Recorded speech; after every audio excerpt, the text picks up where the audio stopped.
Hello बच्चों, नमस्कार। मैं आपका अशोक पटेल। मैं आज हम लोग एक नया टॉपिक स्टार्ट करने जा रहे हैं। इसका नाम है वर्क पावर एनर्जी। क्या है टॉपिक का नाम? Work energy and power.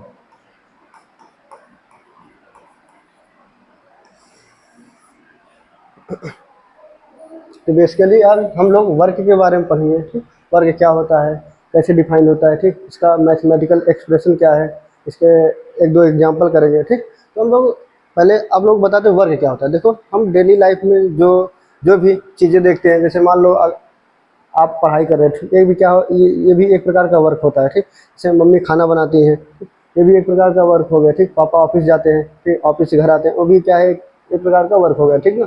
देखो, जो हमारे फिजिक्स में जो वर्क है और जो हमारे डेली लाइफ का जो वर्क है, वो दोनों अलग है। ठीक ना। तो उसी चीज़ को हम लोग यहाँ पे पढ़ेंगे कि डेली लाइफ का जो वर्क है, ठीक, उसको हम कैसे देखते हैं और जो हमारे फिजिक्स में उस वर्क को हम लोग कैसे देखते हैं। ठीक ना। तो फिजिक्स के जो वर्क है उसमें कुछ पैरामीटर होते हैं जिसको वो मान के चलता है कि अगर वो पैरामीटर है तभी वहाँ पर वर्क होगा। ठीक ना। बाकी डेली लाइफ में तो ऐसा कोई नियम कानून नहीं है कि जिससे हम चीज़ों को देख के बोले कि हाँ ये वर्क हो रहा है कि नहीं हो रहा है। ठीक ना। इस सारी चीज़ों को हम लोग समझने के लिए हम लोग पढ़ेंगे वर्क। ठीक ना। आपने थोड़ा बहुत 9th क्लास में पढ़ा होगा वर्क क्या होता है, उसकी भी बेसिक चीज़ें जानते हो। तो आज हम 11th में हम लोग थोड़ा उससे हाई पढ़ेंगे। ठीक ना। वर्क का फार्मूला कैसे होता है, ठीक, कहाँ से आता है, उसका एक्सप्रेशन क्या है, उसका एनर्जी के साथ उसका रिलेशन क्या है, ये सारी चीज़ें हम लोग क्या करेंगे, इसमें डिस्कस करेंगे। ठीक, तो हम लोग स्टार्ट करते हैं वर्क। तो देखो, वर्क पढ़ने से पहले हम लोग थोड़ा फोर्स के बारे में बात करेंगे। ठीक ना। फोर्स क्या होता है, ठीक, तो आप लोगों ने न्यूटन्स लॉ में फोर्स के बारे में पढ़ लिया। ठीक ना। तो इस फोर्स का इफेक्ट हम लोग यहाँ पे देखेंगे। ठीक ना। क्योंकि देखो, वर्क के लिए फोर्स का होना बहुत जरूरी है। अगर हम फोर्स अगर नहीं लगाएंगे तो वर्क होगा ही नहीं। ठीक, और वर्क होने के लिए एक पैरामीटर और जरूरी है, वो है डिस्प्लेसमेंट। ठीक ना। तो क्योंकि आपको पता है कि जो वर्क का फार्मूला होता है हमारा फोर्स इंटू डिस्प्लेसमेंट होता है। ठीक, इन दोनों जब तक नहीं होगा तब तक हमारा वर्क नहीं होगा। बात समझ में नहीं समझ में? लेकिन तो सबसे पहले हम पढ़ेंगे फोर्स के बारे में। फोर्स क्या होता है, ठीक ना, ये आपको पता है, लेकिन हम उसका इफेक्ट यहाँ पे देखेंगे। ठीक, तो मान लो जैसे एक कोई ब्लॉक है, इसमें मैंने 10 न्यूटन का फोर्स लगाया। ठीक, कितना? 10 न्यूटन का। तो बताओ इस ब्लॉक पे इस फोर्स का इफेक्ट क्या होगा? इस ब्लॉक पे फोर्स का इफेक्ट क्या होगा? तो कुछ लोग बोलेंगे कि इसका डायमेंशन चेंज हो जाएगा। ठीक है, मतलब इसका डायमेंशन का मतलब ये इसका जो शेप एंड साइज है वो चेंज हो जाएगा। ठीक ना। कुछ लोग बोलेंगे आगे से आगे गिरेगा। ठीक? तो अगर मैं आपसे पूछूं इसका इफेक्ट फोर्स का, तो आप एग्जैक्टली इसका इफेक्ट नहीं बता पाओगे। क्यों? क्योंकि यहाँ पे फोर्स का इफेक्ट बताने के लिए कुछ चीज़ों का होना बहुत जरूरी है। ठीक ना, वो मैं आगे बताऊंगा क्या होना जरूरी है। ठीक, मान लो जैसे ये आप है, ये आप हो, कौन हो आप? आप पे मैं बोलूँ कि 1000 न्यूटन का फोर्स लग रहा है। ठीक ना। बताओ आप पे क्या इफेक्ट होगा? तो आप बोलोगे सर अगर आप मेरे पर 1000 न्यूटन का फोर्स लगाओगे तो मेरे सारे दांत बाहर आ जाएंगे। ठीक ना। कुछ लोग बोलोगे सर मेरे थोबड़ा मेरा चेंज हो जाएगा। ठीक, कुछ लोग बोलोगे मैं सर मैं जाके 4 किलोमीटर दूर गिरूंगा। ठीक, तो अलग अलग आप लोग बताओगे। ठीक ना। तो एग्जैक्टली अगर इसका इफेक्ट देखें तो हम नहीं बता पाएंगे। ठीक ना, बात समझ में? तो उस चीज़ को हम समझने के लिए हम इसको वर्क को डिफाइन करते हैं 2 टर्म में। ठीक ना। पहला देखो, फोर्स।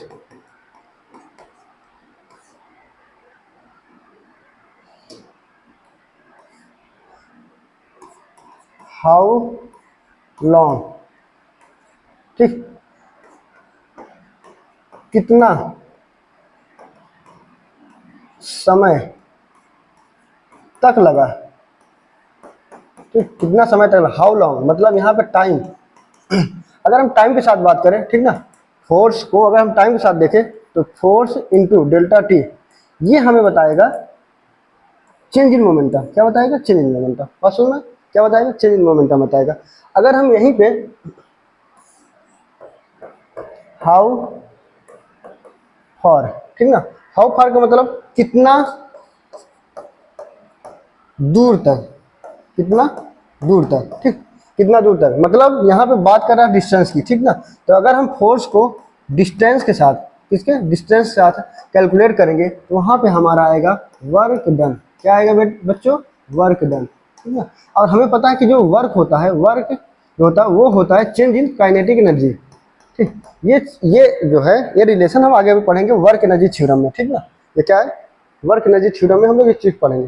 बात समझ में। तो फोर्स का इफेक्ट हम कैसे पता कर पाएंगे, तो उसके पास दो पैरामीटर है हमारे पास है। पहला पैरामीटर ये है कि वो कितना टाइम तक लगा, ठीक, कितना टाइम तक लगा, तो या कितना समय तक लगा, तो हमें देगा चेंज इन मोमेंटम। अगर कितना दूर तक लगा वो हमें क्या देगा, वर्क डन देगा, ठीक ना। बात समझ में। और हमने यहाँ से एक फार्मूला पढ़ा होता है K equal to P square by 2m,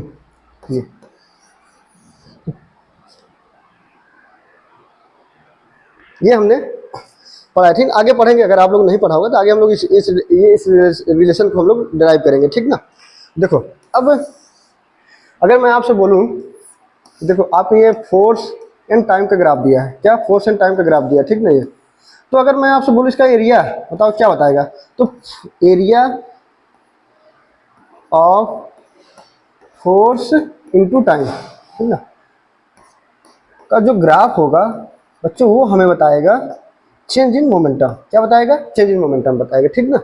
और दूसरा ग्राफ अगर मैं आपको बोलूँ कि फोर्स एंड डिस्प्लेसमेंट, तो जो फोर्स और डिस्प्लेसमेंट का जो ग्राफ होगा, ठीक ना, इसका जो एरिया होगा, area of force into displacement, ये हमें बताएगा वर्क डन, ठीक ना। क्या बताएगा, वर्क डन। और हमें पता है कि जो वर्क होता है वो चेंज इन काइनेटिक एनर्जी के बराबर होता है।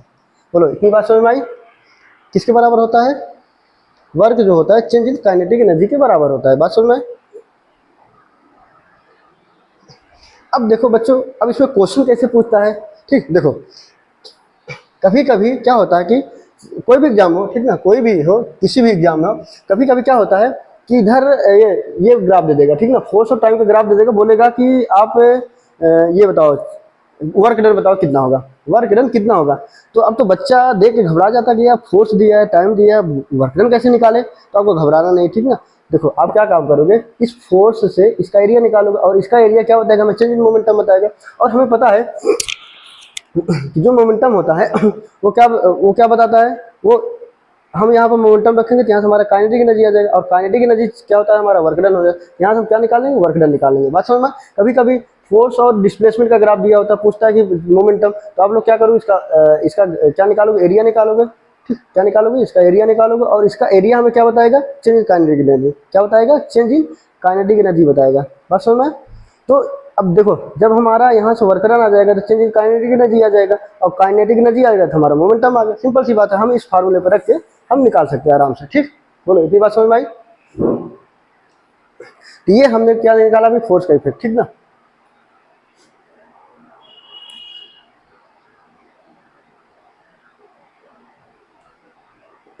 अब देखो अब हम बात करते हैं फोर्स की डिफिनीशन, ठीक ना। फोर्स की डिफिनीशन क्या होगी, देखो तो डिफिनीशन ऑफ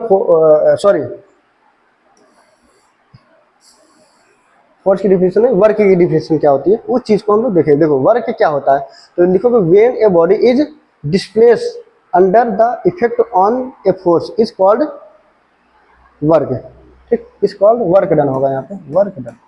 ये इसकी डिफिनीशन होता है, ठीक ना।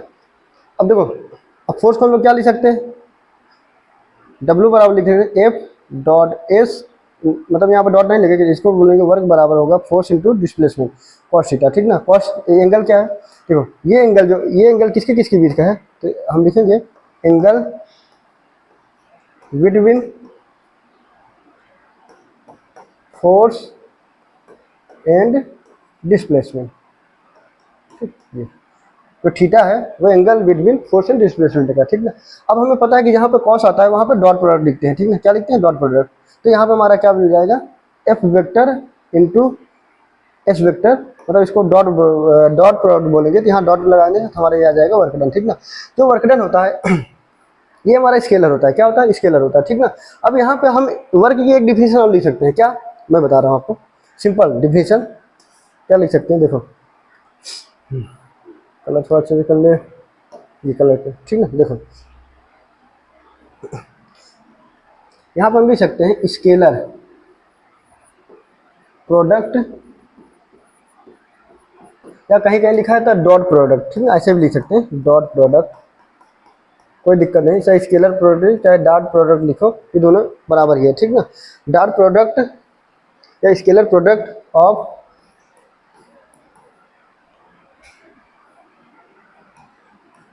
फोर्स एंड डिस्प्लेसमेंट, ये एक सिंपल सी डिफिनेशन है, ठीक ना। ये समझ में बच्चों, ये है आपकी वर्क की डिफिनेशन, ठीक ना। अब थोड़ा यूनिट की बात करते हैं, यूनिट क्या हो जाती है, देखो यूनिट की बात करो, इसके जो एसआई यूनिट होती है, ठीक ना, एसआई यूनिट, तो फोर्स का यूनिट होता है न्यूटन, डिस्प्लेसमेंट का होता है मीटर, ठीक ना, तो इसको हम लोग न्यूटन मीटर, और इसी न्यूटन मीटर को हम लोग बोलते हैं जूल, क्या बोलते हैं बच्चों, जूल, ठीक ना। और अगर हम सीजीएस यूनिट की बात करें, सीजीएस यूनिट की बात करें, तो सीजीएस यूनिट आपको पता है क्या होती है, तो ये होती है अर्ग, क्या होती है, अर्ग, ये।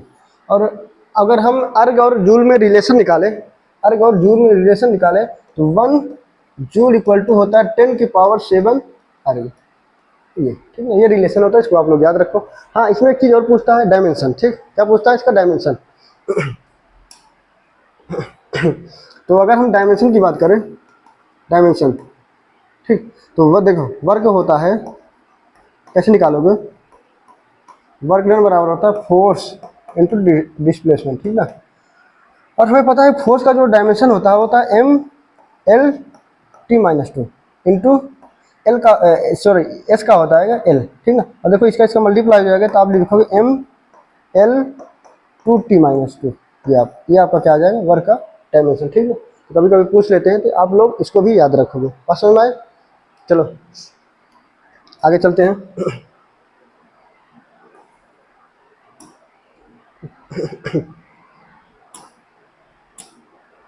तो थोड़ा हम वर्ग को और अच्छे समझते हैं, ठीक ना। देखो ये अभी जो हमने फार्मूला पढ़ा था, ये कहाँ से आया, ठीक ना। देखो जो वर्ग का जो फार्मूला वो कहाँ से आया, ठीक ना। हमने यहाँ पे एक हेडिंग लगाएंगे, वर्क डन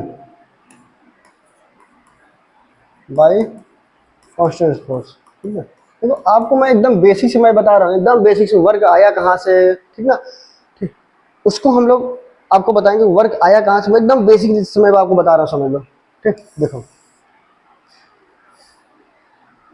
मान लो एक आपके पास एक ब्लॉक है, ठीक ना, क्या है ब्लॉक है, एक मिनट,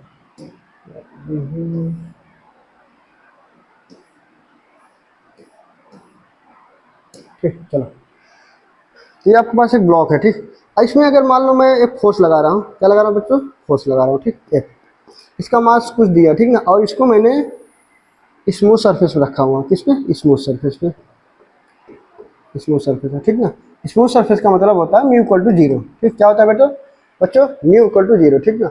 अब एक बात बताओ, सुनो, जैसे ही मैंने इसमें फोर्स लगाया, ठीक, एफ, तो अभी ये रेस्ट में रखा है, किस में रखा है, इनिशियली किस में, रेस्ट में, मतलब इसकी जो इनिशियल वेलोसिटी है वो 0 है, ठीक। जब इसमें फोर्स लगाएंगे, ठीक है, तो इसमें एक आएगा असलेशन, क्या आएगा, असलेशन, और असलेशन का फार्मूला होता है फोर्स बाई मास, ठीक ना। ये अब हम कुछ टाइम तक फोर्स लगा रहे हैं, ठीक ना।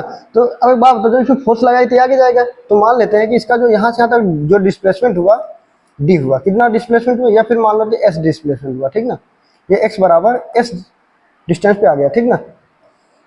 तो यहाँ पे जब पहुँचेगा तो यहाँ पे इसकी कुछ वेलोसिटी होगी, ठीक ना, क्या होगा, कुछ वेलोसिटी होगी। तो क्या ये वेलोसिटी हम कैलकुलेट कर सकते हैं क्या, बताओ, ये वेलोसिटी हम निकाल सकते हैं क्या, हाँ निकाल सकते हैं ना।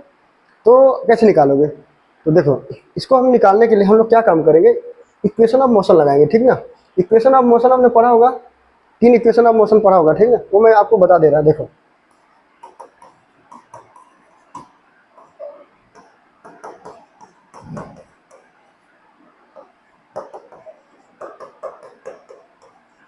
ठीक, ये आपके पास 3 इक्वेशन ऑफ मोशन है, ठीक? इसको आपने अच्छे से पढ़ा होगा काइनेमेटिक में, जब हम लोग मोशन पढ़ते हैं तो सारा आपको डिराइव किया जाएगा, ठीक है। अब इन तीनों इक्वेशन ऑफ मोशन में यहाँ पे कौन सा फार्मूला लगा हुआ, ठीक, देखो इसमें जो ये है एस बराबर u t plus half a t square और v equal to u plus a t, ठीक है। इन दोनों में टाइम दिया है, हमारे पास टाइम गिवन नहीं है, ठीक, पता है क्या टाइम, कितने टाइम तक चला नहीं पता है ना, तो हम लोग क्या करेंगे, इसको और इसको छोड़ देते हैं, ये वाला लगाते हैं, ठीक, ये तो यहाँ लिखेंगे using of equation of motion. ये तो अब ये लगता कब है, हाँ जब ए आपका कांस्टेंट हो तभी। तब समझ गए बच्चे, इस बात का ध्यान देना। ये कब लगाते हैं, जब ए आपका कांस्टेंट हो। ठीक, यहाँ देखो एक कांस्टेंट है क्या, हाँ है ना, देखो फोर्स भी कांस्टेंट, मास भी कांस्टेंट है, ये दोनों कांस्टेंट, मतलब जो हमारा एक्सेलरेशन आएगा वो भी क्या आएगा, कांस्टेंट आएगा। सिंपल सी बात है। देखो हम लिखेंगे v square equal to u square plus 2 into a into s. ठीक है, तो एस क्या आपका डिस्प्लेसमेंट है। देखो बच्चों यहाँ पे u क्या आपका जीरो हो जाएगा, क्यों, क्योंकि ये रेस्ट में है। ठीक, v स्क्वायर इक्वल टू क्या बचा, 2 इंटू ए के इक्वल टू क्या लिखा था, क्या लिखोगे हम लोग, force upon mass into s. ठीक, अब इस चीज को आप इधर लाओ, ठीक ना, जब इधर लाओगे तो यह आ जाएगा आपका v square into m upon 2 equal to, इधर क्या बचा हमारा, फोर्स इंटू डिस्प्लेसमेंट। ठीक है, देखो इसको हम लिख सकते हैं half m v square equal to, ये आ जाएगा फोर्स इंटू डिस्प्लेसमेंट। देखो यहाँ पर आपका आ गया ना, देखो ये आ गया हमारा एनर्जी के टर्म में। ठीक, तो हमारा जो वर्क डन होता है यहाँ से होता है। ठीक ना, अब इसका मतलब क्या हुआ, देखो ये है हमारा, देखो ये हमारा चेंज इन काइनेटिक एनर्जी है। क्यों, देखो अगर आप काइनेटिक एनर्जी इनिशियली देखोगे तो क्या है, जीरो है, क्यों, क्योंकि ये रेस्ट में है। ठीक है, फाइनली काइनेटिक एनर्जी क्या हो जाएगी, हाफ एम वी स्क्वायर हो जाएगी। देखो यहाँ पे कोई वेलोसिटी आएगी, वेलोसिटी हमने निकाल लिया था यहाँ से। ठीक है,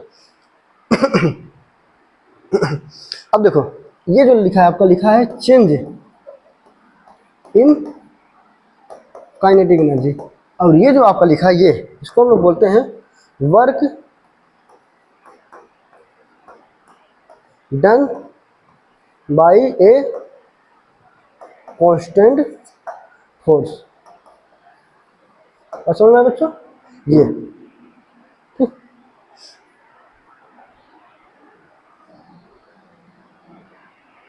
बोले इतनी बात समझ में आई।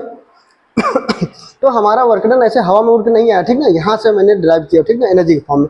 अब देखो एक चीज मैं आपको बता रहा हूँ, जब हम इस ब्लॉक को फोर्स लगाएंगे, ठीक ना, जब हम इस ब्लॉक को फोर्स लगाएंगे तो ब्लॉक भी हम पे क्या करेगा, एक फोर्स लगाएगा। ठीक ना, एक फोर्स लगाएगा इधर। ठीक ना, इधर हम पे क्या लगाएगा, फोर्स लगाएगा। ठीक ना, देखो तो ब्लॉक पे पॉजिटिव वर्क हो रहा है, लेकिन जो हम पर है, मतलब मैं फोर्स लगा रहा हूँ तो हम पर कैसा वर्क हो रहा है, निगेटिव हो रहा है। ठीक ना, तो देखो जब तो जब ये ब्लॉक हम पे फोर्स लगाएगा तो हमारी जो मैकेनिकल एनर्जी वो क्या हो रही है, लगातार डिक्रीज हो रही है। क्या हो रही है, डिक्रीज हो रही है। और जब हमारी मैकेनिकल एनर्जी डिक्रीज होगी तो इस ब्लॉक की एनर्जी क्या होगी, लगातार इंक्रीज होगी। बात समझ में आए? क्या होगी, क्या होगी, इंक्रीज होगी। ठीक ना, तो देखो जब एक, हाँ देखो जब एक बॉडी से दूसरे बॉडी में एनर्जी ट्रांसफर होती है, ठीक ना, एनर्जी यहाँ पे देखो ट्रांसफर हो नहीं हो रहा है, अरे हमारी मैकेनिकल एनर्जी जो है वो इस ब्लॉक के अंदर जा रही है, तभी तो इसकी वेलोसिटी लगातार इंक्रीज हो रही है ना। ठीक है, तो देखो जब एक बॉडी से दूसरे बॉडी में एनर्जी ट्रांसफर होता है, ठीक ना, तो उस फिनोमिना को हम लोग क्या बोलते हैं, वर्क बोलते हैं। और में क्या बोलते हैं, वर्क बोलते हैं। तो वर्क जो है हमारा यहाँ से है। ठीक, वर्क का जो फार्मूला होता है फोर्स इंटू डिस्प्लेसमेंट। बात समझ में आए बच्चों, इतना। चलो हम थोड़ा आगे चलते हैं। ठीक,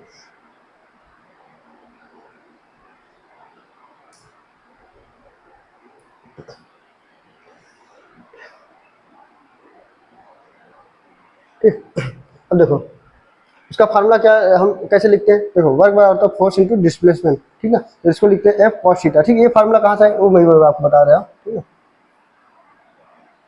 देखो ये मान लो एक कोई आपका ब्लॉक है। ठीक, ये आपका ब्लॉक है। अब यहाँ पे आपका फोर्स लग रहा है। ठीक है, यहाँ पे ना अच्छे से बनाते सुंदर, इस पॉइंट पे आपका फोर्स लग रहा है। ठीक है, ये और यहाँ से आपका थीटा एंगल पे लग रहा है, कितना, थीटा एंगल पे। ठीक है, अब इसका जो डिस्प्लेसमेंट हो रहा है, इधर हो रहा है एस डिस्प्लेसमेंट। ठीक है, यहाँ पे आ गया कुछ टाइम बाद ये। अब देखो अब इस फोर्स का दो कंपोनेंट होगा, एक होगा एफ कॉस थीटा, एक होगा एफ साइन थीटा। असल में तो एक बात बताओ, जो हमारा डिस्प्लेसमेंट है इस ब्लॉक का, क्या है, डिस्प्लेसमेंट किधर हो रहा है, हॉरिजॉन्टली हो रहा है। ठीक। तो हॉरिजॉन्टली हो रहा है, तो बताओ उस कौन सा फोर्स हम लेंगे यहाँ पे, ये लेंगे ये लेंगे। तो आपको पता होना चाहिए कि जो एफ साइन थीटा होता है एफ कॉस थीटा होता है, ठीक ना, ये दूसरे ये आपस में इंडिपेंडेंट होते हैं, ठीक ना। इसको इससे कोई लेना देना नहीं है और इसको इससे कोई लेना देना नहीं है, ठीक ना। तो यहाँ पे आप ध्यान से देखोगे ये वाला फोर्स ऊपर लग रहा है, ठीक ना, और बॉडी हमारी कहाँ जा रही है, इधर जा रही है, हॉरिजॉन्टल जा रही है, ठीक ना। तो ये वाला फोर्स तो इधर ले नहीं जा रहा है, क्यों, क्योंकि ये तो ऊपर लग रहा है, ठीक ना। इधर ले कौन जा रहा है, ये कॉस थीटा, ठीक ना। यहाँ तो जो हम वर्क डन लिखोगे, वर्क क्या लिखते हैं, फोर्स इनटू डिस्प्लेसमेंट, ठीक ना। लेकिन यहाँ पे फोर्स क्या लिखोगे आप लोग, F cos theta into S, sorry यहाँ पे ये नहीं लिखी, डॉट लिखी, ठीक है, कॉस थीटा। तो इसको हम ऐसे लिख सकते हैं, फोर्स एस कॉस थीटा, ठीक ना। अब इसको भी, इसको एक तरीके से हम ऐसे लिख सकते हैं ये, ठीक है, यहाँ डॉट लग जाएगा, क्या लग जाएगा बच्चों, डॉट लग जाएगा, ठीक ना। यहाँ एफ डॉट एस, ये हमारा क्या निकल गया, वर्क डन निकल गया, ठीक ना।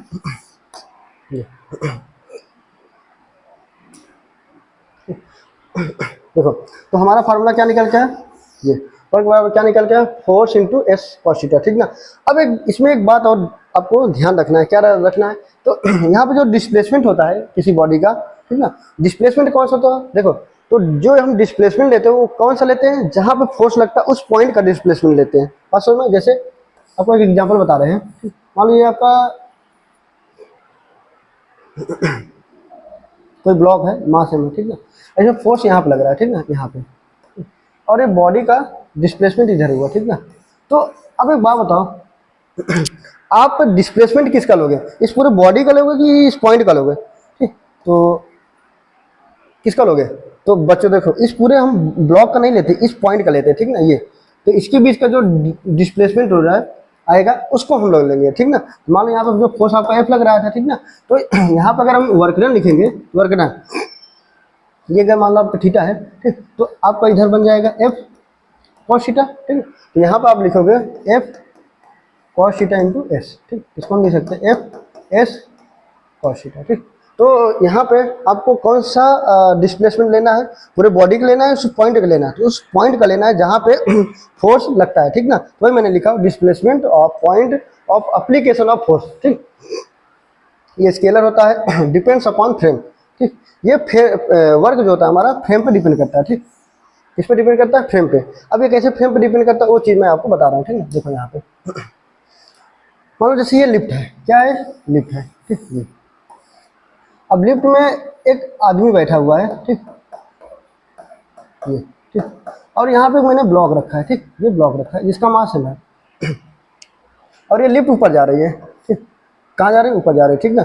तो मान लेते हैं कि ये लिफ्ट यहाँ से यहाँ तक आ गई, ठीक है, ये इसका जो डिस्प्लेसमेंट हुआ एस हुआ, कितना हुआ, एस हुआ, ठीक।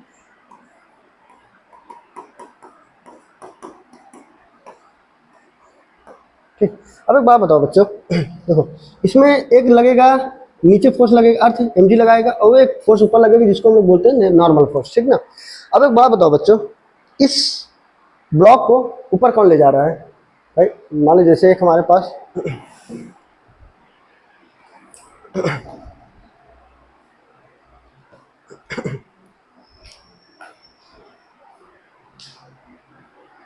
देखो दिखाई दे रहा है सबको, देखो मान लो ये लिफ्ट है, ये ब्लॉक रखा है, ठीक ना। अब यहाँ पे एक मैन है, ठीक ना।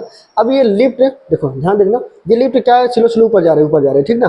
तो एक बात बताओ, अगर मैं आपसे पूछूं इस जो ब्लॉक रखा है इसको ऊपर कौन ले जा रहा है, ठीक, तो आप लोग बोलोगे सर आप ले जा रहे हो, नहीं मैं इसको नहीं ले जा रहा हूँ, ठीक ना, मैं बुक को ले जा रहा हूँ, इस जो हमारे पास कॉपी में इसको ले जा रहा हूँ। फिर इसको कौन ले जा रहा है, इसको नॉर्मल फोर्स ऊपर ले जा रहा है, कौन ले जा रहा है, इसको नॉर्मल फोर्स ऊपर ले जा रहा है, क्यों, क्योंकि देखो इस जो इसके सरफेस है, ठीक ना, इसका सरफेस और इसके सरफेस के बीच में एक फोर्स लगता है जिसको हम लोग बोलते हैं नॉर्मल फोर्स, जो आप लोगों ने न्यूटन्स लॉ में आप लोग पढ़ा होगा, ठीक ना। और इसका नॉर्मल फोर्स किधर लगता है, इधर, ठीक है, ऐसे लगेगा, ठीक, ये इस साइड में, ठीक।